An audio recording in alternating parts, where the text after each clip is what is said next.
Non, mais ce qui serait bien, c'est que tu fasses un petit topo sur ton début, comment tu es arrivé là. Et effectivement, après, tu auras certainement pas mal de questions sur. Tu nous décrives un peu ton parcours. Oh! Et on laisse comme ça le micro, ouais, pas besoin de...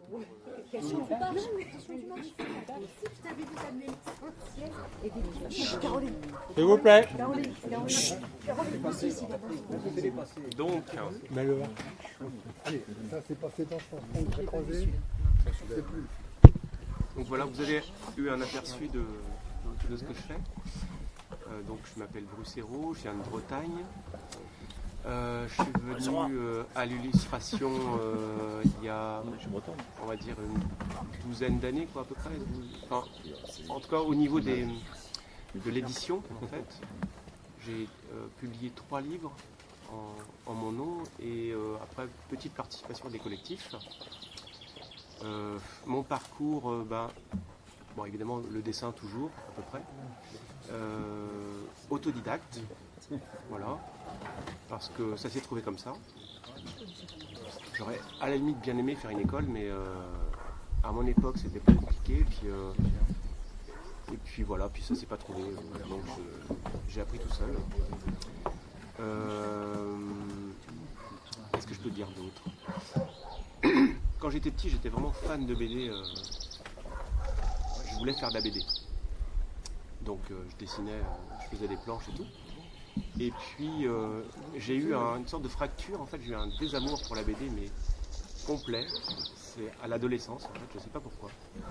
Mais j'ai arrêté de lire de la BD, j'ai lu des romans et je suis passé à la peinture en fait. Donc je suis passé de la BD à la peinture. J'ai fait beaucoup de peinture, alors ma peinture était assez complexe, assez adolescente, assez chargée, énervée. Relativement réaliste, mais avec des conceptions un petit peu surréalistes. Et puis, lorsque, vers l'âge de 21-22 ans, il a fallu que je commence à travailler, j'ai cherché à travailler toujours avec le dessin, donc j'ai fait tout ce qui venait, mais je gardais en fait toujours le dessin comme, on va dire comme fil rouge, c'est-à-dire que je pouvais à la limite faire des choses qui m'intéressaient moins, mais il fallait au moins que ça ait un rapport avec le dessin, quoi. J'habitais seul, j'avais 16 ans et demi, donc j'ai dû me débrouiller assez tôt. C'est pour ça que c'est un peu... voilà. Donc j'ai eu un parcours assez chaotique, mais j'ai gardé toujours le dessin comme ligne de mire et comme planche de salut. Et en fait, donc j'ai tâté de tout, j'ai fait de la pub, j'ai fait de la fresque, j'ai fait de l'illustration, j'ai fait de l'affiche beaucoup, j'ai fait des petites choses qui sont grandes comme ça, des choses qui font 30 mètres, enfin, j'ai fait tout ce qui se fait dessiné, peint, enfin, j'ai touché à tout. Et c'est la rencontre d'un livre en fait qui m'a en fait un peu ouvert la voie, c'est un livre d'illustration de Alan Lee et Brian Froud, que vous connaissez, c'est Féerie. C'est le livre en fait un peu la Bible un peu pour les gens comme moi en fait qui aiment cet univers-là et qui c'est à la fois en fait un livre qui s'adresse à l'adolescent mais aussi aux adultes en fait et c'est ça qui m'a un peu surpris. Je me dis on peut faire ça en fait, on peut faire ça en vrai et donc je me suis dit je vais faire ça. Donc et puis en fait l'illustration c'était ça couplait en fait mes deux passions en fait, la BD et la peinture. Rapidement la peinture j'ai vu que c'était compliqué en étant en province, il fallait monter à Paris, j'avais pas les moyens, c'était compliqué, il fallait rentrer dans des univers, dans des cercles, j'étais pas armé pour ça. Et la BD, voilà, la BD je me suis jusqu'à aujourd'hui je me tâte en fait pour la BD, mais j'ai cet amour de l'image un peu poussé qui vient de la peinture et Ce qui m'arrête en fait avec la BD, c'est les bulles en fait, parce que ça mange un peu l'image. Voilà. Donc, dans ce que je fais, dans ce que vous avez vu, en fait, on peut voir quand même qu'il y a une expérience, un amour quand même de la bande dessinée, sauf que ça se passe sur une image et non pas sur plein de cases les unes collées à côté des autres. Voilà. Je suis toujours en fait, dans mes nombreuses dédicaces, je suis toujours obligé de me justifier en disant, certes je ne fais pas de la bande dessinée, mais j'aime ça, hein, je vous assure, j'aime ça, mais voilà. Il se trouve que l'illustration, c'est quelque part c'est plus ancien que la BD, l'illustration. Et il en faut des illustrateurs, mince, il en faut. Je sais pas, tu as l'air d'être désolé d'être illustrateur, mais pas auteur de BD. Non, je ne suis pas désolé d'être illustrateur, j'adore ça. Et quelque part, enfin, il y a quelque chose d'universel dans l'illustration. La BD, voilà, c'est très français, ouais, c'est très franco-belge. À partir de quel moment tu as pu vivre de l'illustration? Hier. J'ai vécu toujours plus ou moins, mais en fait, en ayant la tête au-dessous de l'eau, voilà, c'est toujours un peu. Et c'est toujours un peu le cas, hein, c'est toujours. Je tire toujours le diable par la queue, mais bon, chemin faisant, j'arrive voilà. Parce qu'une bande dessinée, tu vas la proposer avec une histoire, avec un scénariste, tout seul ça. Là, l'illustration, c'est quelqu'un qui te demande d'illustrer un texte existant, ou c'est toi qui cherches un texte et, Les 3 livres que vous avez en main, en fait, c'est 3 concepts que j'ai imaginés. D'accord. Donc, c'est moi qui suis allé voir un éditeur, ça n'a pas été simple, mais en disant, voilà, moi j'ai tel projet, j'ai telle vision, en fait, et je voudrais faire ça. J'ai eu la chance de rencontrer quelqu'un d'assez formidable, c'est l'ancien directeur d'Albin Michel, qui s'appelle Albin Michel BD, qui s'appelle Hervé de Singe. Ah oui. Vraiment un type épatant. Je lui ai montré 2-3 planches, enfin, de ce que je faisais avant, et je lui ai montré une affiche générale avec Merlin et son univers. Et je dis, ben voilà, moi j'ai fait ça, et je voudrais faire ça, mais développé en livre. Et il m'a dit, ok, on y va. J'avais pas commencé la moindre espèce d'image, j'avais juste un échevin de... Mais là, le texte venait d'où? Alors le texte n'était pas fait. Bon, je venais avec un copain qui avait un bagou comme ça.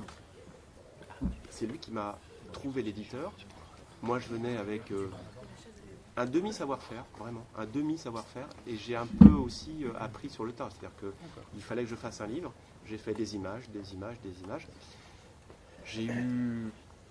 Pendant 2 ans, j'ai pas eu de texte, en fait. Mais comme j'avais... Excuse-moi, je te coupe. Tu faisais des images, avec une trame quand même. La trame, je l'avais en tête. Alors finalement, avec... c'était en quelque sorte le scénariste.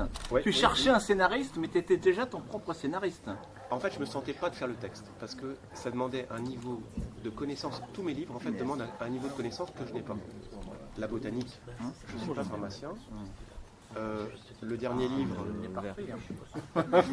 il faut avoir des notions d'histoire que je n'ai pas. Et le premier livre, Merlin, j'avais beaucoup lu, mais je ne suis pas un spécialiste de Merlin. Il faut avoir des choses que je n'ai pas. J'aime bien m'entourer de gens qui sont très, très forts dans ce qu'ils savent, mais par contre, je suis acteur à plus de 50% du scénario. Je fabrique avec eux le scénario. Donc forcément, les images, même si j'ai pas de texte, je sais où je vais. Et donc, qu'est-ce que je voulais dire Et alors, donc,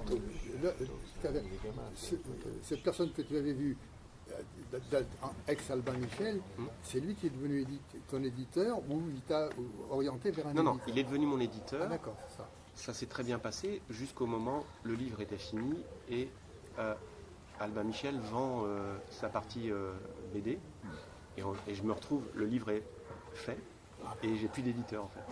En fait, on a été racheté au départ on devait être racheté par Soleil, Dieu merci, ça s'est pas fait. Parce que c'était pas je me sentais pas. Et en fait, on a été racheté par Glénat finalement. Donc je me suis retrouvé chez Glénat, un peu comme ça, quoi. Donc le livre était fait, ils l'ont sorti. Et puis après, on avait signé avec Hervé, on avait signé un autre livre entre-temps, parce qu'il trouvait que ça se passait bien, avec mon fameux pharmacien ami, parce que j'en ai beaucoup parlé. Donc j'ai trouvé en fait le deuxième livre, La Mandragore, qui est... voilà, La Mandragore, c'est un livre un peu spécial, parce qu'en fait ça parle de... En fait l'idée c'était de mélanger en fait... mon univers, c'est-à-dire un peu féerique, un peu fantasy, narratif, enfin des personnages, des nains, des chevaliers, tout ça, avec de la botanique, de la pharmacie, de la science. Bon, au départ, c'était pas gagné. Mais le personnage que j'ai rencontré, et ça s'invente pas, à Brocéliande, je l'ai rencontré comme ça, il était... Donc au départ, j'ai rencontré un musicien, et j'ai appris après qu'il était pharmacien, qu'il avait fait sa thèse de pharmacie sur les plantes hallucinogènes. Le ciel est bon, là. Qu'il était druide, et qu'il il avait 2 maîtrises de philosophie sur plein de choses. Enfin, c'était une tronche. C'est vraiment une tronche. Mais quelqu'un, vous le voyez comme ça, vous lui donnez presque 2 euros, quoi, pour aller s'acheter un sandwich, tellement...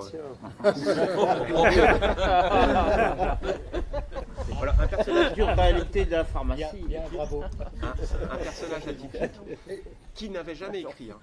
Il n'avait jamais écrit. Il écrivait des chansons, mais un bouquin comme ça, 160 pages, il n'avait jamais fait. Et j'ai mis 3 ans à le convaincre. On avait signé le livre, mais même en le faisant le livre, il m'a dit, mais je ne sais pas faire ça, je ne sais pas dire ça. Et au final, on a fait ce livre-là. Alors, vous l'avez fait chez qui, alors? Chez Glénat. Et il a tiré à combien? Au départ, 5600. Donc c'est lui qui l'a écrit, ce personnage. Oui, alors on fait le scénario ensemble. On fait le scénario ensemble, lui il fait les textes. Parce que, pareil, dans ce livre-là, il y a une histoire, mais il y a aussi beaucoup d'éclairage, un peu scientifique sur la botanique, et aussi de l'ordre de la médecine populaire, parce qu'il est aussi guérisseur en fait. Et ouais. Non mais il est dans tous les... Je m'excuse, mais ça c'est le deuxième. Ça c'est mon deuxième livre. Merlin c'était le premier. Merlin c'est le premier.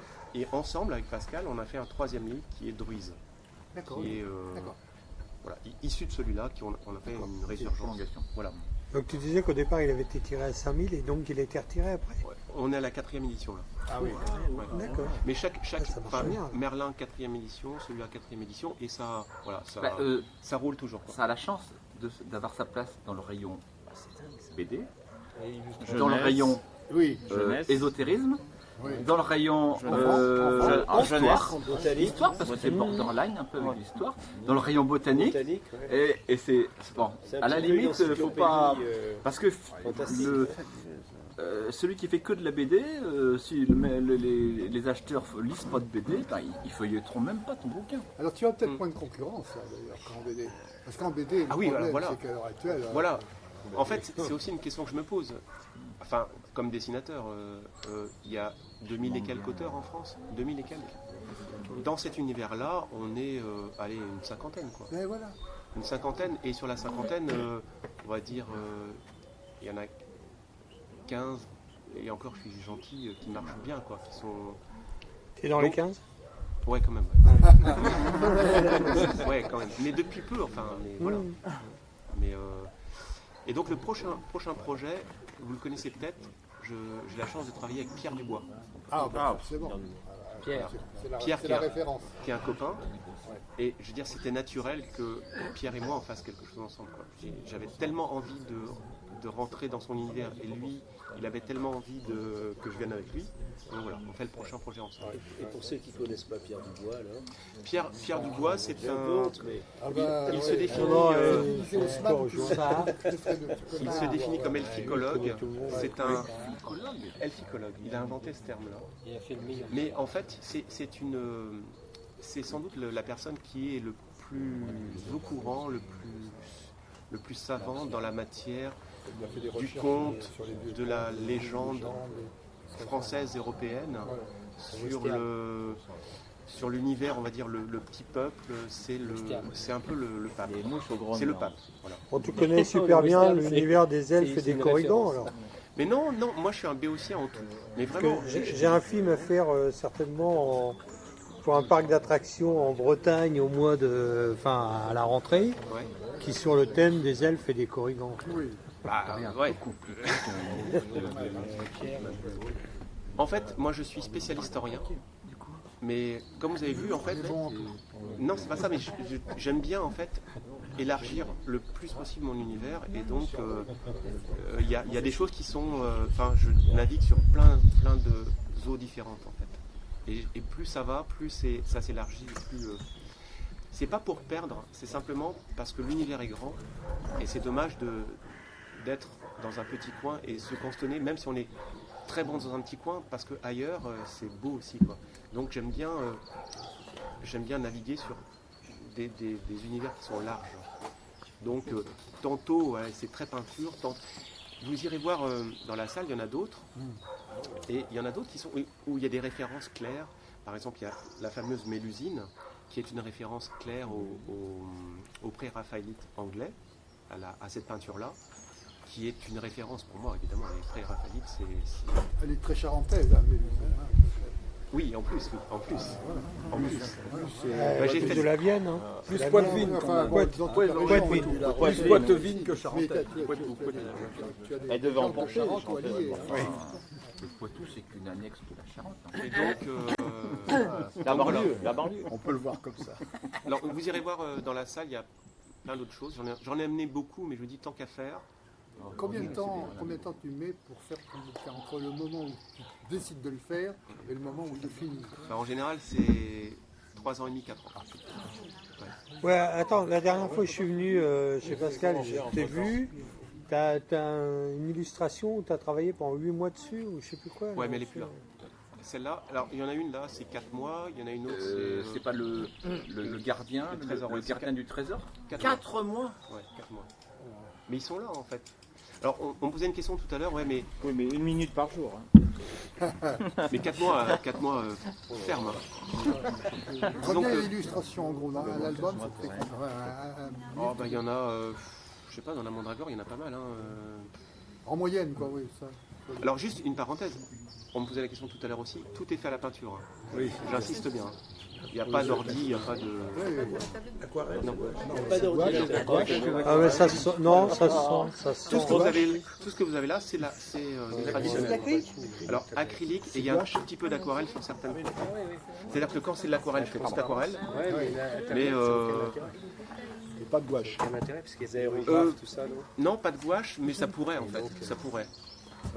C'est juste que, en fait, c'est la nécessité qui fait, qui appelle la technique. En fait, quand j'ai une nécessité de faire quelque chose de bien précis, j'appelle telle technique. En fait. Comment tu travailles? Tu fais crayonner d'abord ou tu... C'est très classique. Crayonner tout pourri. Ça évolue. Je pousse le crayonné, ça devient un dessin. Des fois, le dessin il est refait une fois ou deux, et puis c'est monté après. Par exemple. Une image complexe, c'est toujours un ensemble de dessins qui vivent les uns avec les autres. Est-ce que tu travailles avec une table lumineuse ou... Oui, par contre, ouais. Et puis, j'utilise quand même l'ordinateur comme table de montage. C'est-à-dire que j'ai, par exemple... Oui, c'est facile de remettre les tailles et d'assembler les différents volumes pour trouver la composition générale. Quoi. Ici, le voir de près, en fait, c'est un dessin qui a été juste... J'ai mis un léger voile de peinture pour jaunir, pour le rendre un peu vieux, et en même temps ça le stabilisait. C'était juste, en fait celui-là, j'ai pas eu le temps en fait de le faire entièrement en peinture, parce que là j'en ai parti pour un bon mois et demi de peinture. Donc c'était sur la fin de l'ouvrage, donc. Mais par contre j'ai quand même fait la plante, qui est cette fameuse mandragore, et du coup le fait de l'avoir fait juste en couleur, ça. Au départ, elle se serait pas. Elle aurait disparu dans le. Là, en fait, on ne voit qu'elle. Enfin, elle apparaît. Donc là, par exemple, c'est un personnage qui est travaillé. Ensuite, tous mes personnages sont travaillés à part. Je monte sur la table de montage. Voilà, en fait, quand j'avais pas d'ordi, je faisais des photocopies. Je découpais mes photocopies, je les plaçais. Parce que comme j'ai fait beaucoup d'affiches, j'ai en fait, l'expérience de l'image en fait, qu'il faut monter avec les volumes, les blocs, éventuellement le texte, et j'ai cette expérience-là. Donc je découpais avant et je collais, et après, une fois que c'était bon, je faisais je reprenais tout à la table lumineuse sur ma feuille à dessin, et après je faisais la peinture. Donc c'est toujours fait comme ça. Donc j'ai une table lumineuse et je me tape à la table lumineuse, y compris...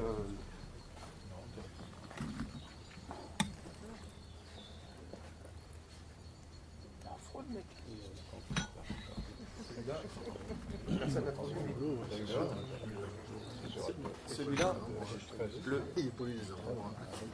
truc c'est le truc là, c'est qu'en fait, il y a un sujet qui est simple, une femme, et ce qui fait le truc de l'illustration, c'est plus le décor que le sujet lui-même.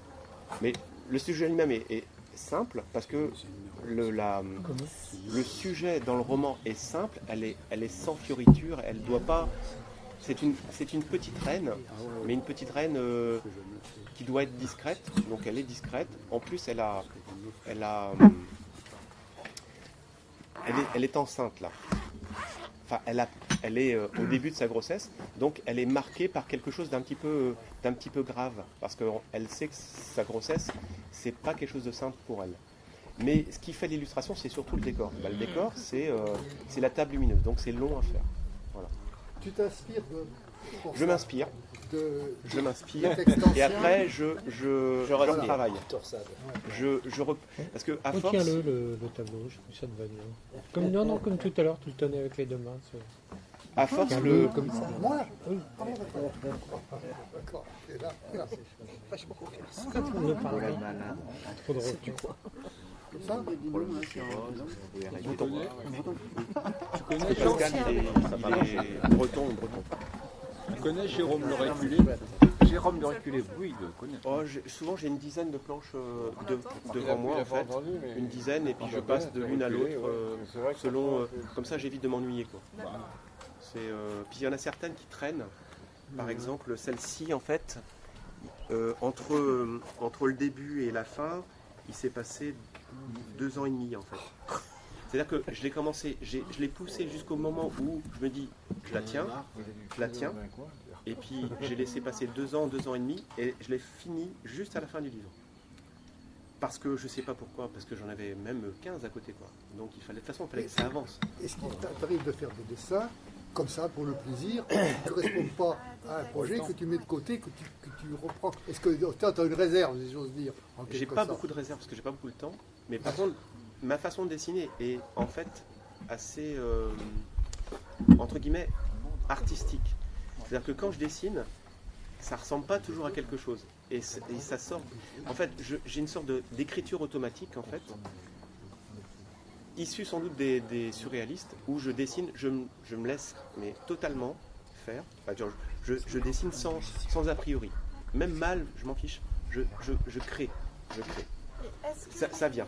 Les textes que vous avez pour vos illustrations vous influencent dans votre travail une fois que vous avez démarré? Est-ce que des fois vous attendez certains textes pour vous lancer dans un thème? Alors si j'attends les textes, la plupart des projets pour l'instant, je fais rien. Je suis obligé je suis obligé de faire avant les textes parce que souvent les textes arrivent après. Donc c'est l'écrivain qui s'inspire de vos dessins. Oui, il s'en sert. Moi j'aimerais bien travailler plus sur du texte, mais c'est pas toujours simple d'avoir le texte. Parce que ça veut dire que l'histoire tu la connais. Oui, mais je l'ai en tête en fait moi. Mais parfois il y a des choses que j'ai passées un peu comme ça parce que le texte ne correspondait plus à l'image que j'avais faite. Parce que ce problème existe en bande dessinée, quand effectivement il travaille simultanément, je veux dire, le scénariste n'a pas tout fini. Ça veut dire que de temps en temps, le dessinateur est obligé de revenir sur le travail qu'il a fait, parce qu'il n'est plus tout à fait dans l'esprit. Là, c'est différent. Mais je pense qu'avec l'illustration, tu peux avoir un décalage un peu plus important entre ton texte et ton illustration. Ça peut te permettre ça. Sauf que, jusqu'à présent, le texte était là, l'illustrateur venait après. Eh ben oui. Là, on a quand même un cas. Oui. Parce que c'est un illustrateur qui attend le texte. Et je trouve ça assez extraordinaire. Et c'est-à-dire qu'en fait... Attends, excuse-moi. Quand tu dis que tu passes 1 mois, 2 mois, 5 mois, rassure-moi, tu en as 15 en parallèle. Bah, quand je dis par exemple le gardien c'est 4 mois, c'est 4 mois complets. Que ça. Mais ils sont rares ceux-là. Mais le temps de toute façon il faut... Ou la Mélusine. La Mélusine c'est 2 mois, 2 mois et demi. Dans la salle à manger. Techniquement elle est pas exceptionnellement compliquée à faire. C'est juste en fait ce qui est compliqué pour Mélusine c'est la vibration. Ah oui, c'est un tableau qui vibre. Vibration. Effectivement. C'est-à-dire que l'eau en fait soit en accord avec ce que j'ai vraiment voulu faire. C'est ça qui est compliqué. Est-ce qu'on peut aborder le problème économique? Parce que, toujours pareil, pour comparer avec la bande dessinée, assez souvent, si tu veux, l'auteur, il est payé d'avance. Hein, et on lui paye, il a présenté un projet et on lui finance d'avance, ce qui lui permet de vivre jusqu'à ce que... Toi, tu n'es pas payé d'avance. Alors, si, enfin, un petit peu. Moi, ça fonctionne en avance sur droit. Quand même. Ça existe aussi. En avance sur droit. Donc, on a une somme qui est définie par contrat, mais qui sera évidemment déductible des ventes après des livres. C'est temps de la planche, comment ça se passe? Non, justement non. Non, parce que ça pour eux, c'est impossible à quantifier. Eh ben oui. Et de surcroît, pour l'instant, ça passe comme ça. Chez Glénat, ils voient sans doute le travail que je fais à la fin. C'est-à-dire qu'ils n'ont aucune prise sur ce que je fais. En confiance. Ils arrivent, paf, ça arrive à la fin et point. Vous sélectionnez vraiment toutes les illustrations qui sont présentées dans vos ouvrages et vous avez le dernier mot au niveau de la mise en page? Oui, en plus, ouais. En plus, je contrôle la mise en page. Est-ce qu'il y aurait un risque éventuel que tu finisses ton truc et qu'ils ne prennent pas? Ah bon, théoriquement oui. Théoriquement oui. Eh ben oui. Mais en fait, ils sont pas bêtes aussi. Les livres se vendent. Ils se vendent. C'est pas non plus des chiffres astronomiques, mais. Ah bah si, quand tu as 4 réimpressions, j'ai quand même l'impression que c'est une référence. Pour eux, ça c'est rentable. Parce qu'à partir du moment où la première édition est vendue, tout le reste, pour eux, c'est bien. C'est que du bénéfice. Quoi. Parce que tout a été amorti. Donc. Mais oui, il peut y avoir un risque, ouais. Mais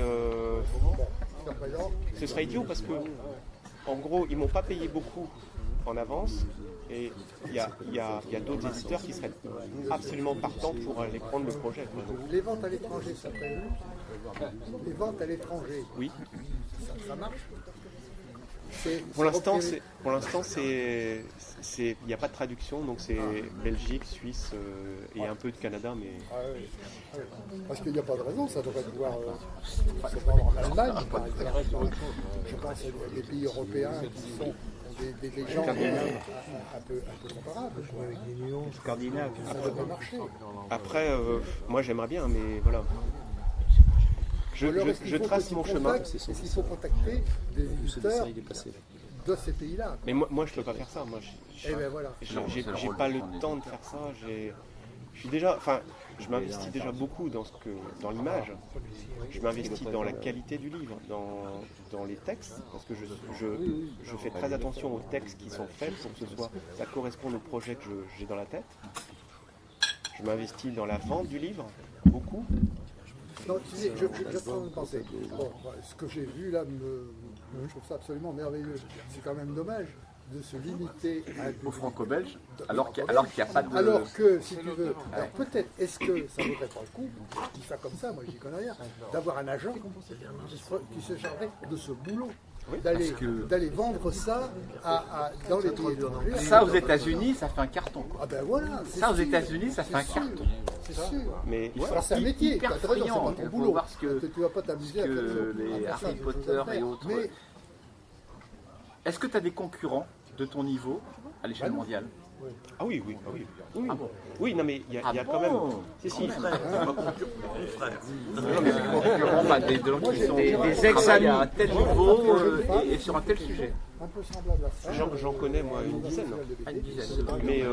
Mais c'est des bons. Enfin, je dis pas que c'est un bon, mais c'est des bons. Enfin, et pour moi, il y a des références qui sont... Lama Mélis. ouais, Qui sont le niveau est élevé. Mais en France, moins maintenant. Ouais. Moi, Il y avait Jean-Baptiste Monge qui était très bon. Ouais. Il est très très bon, mais on n'est pas dans le même univers. C'est-à-dire que tout ce qui est, à la limite, lutin, tout ça, gros nez, oui. Mais par exemple, les portraits classiques, ça, il n'est pas dedans du tout. Quoi. Les paysages, tout ça, c'est pas son truc non plus. Moi, je suis plus large en fait. J'ai un spectre plus large que lui. C'est pas pour. Il est excellent. Hein. Je critique pas, mais j'ai cet avantage-là de pouvoir rayonner sur des univers beaucoup plus larges. Est-ce que vos éditeurs vous mettent en contact avec d'autres univers, vous proposent des projets ou pas du tout? Pas pour le moment, non. Pour l'instant, j'arrive toujours avec un nouveau projet et je le présente. Pour l'instant, ça ils sont un peu dépassés, quoi. Honnêtement, ils s'en foutent un peu. Pour dire la vérité. Ah, ils s'en foutent? Ouais, ils s'en foutent un peu. Ah, du genre, ça va se vendre. Est-ce que ça va se vendre? C'est surtout ça. De toute façon, le premier s'est vendu, le deuxième s'est vendu, le troisième s'est vendu, donc Il n'y a qu'un tirage, ça se vend. pour le quatrième, les 20. Oui, bien sûr. Bah ouais. Hein.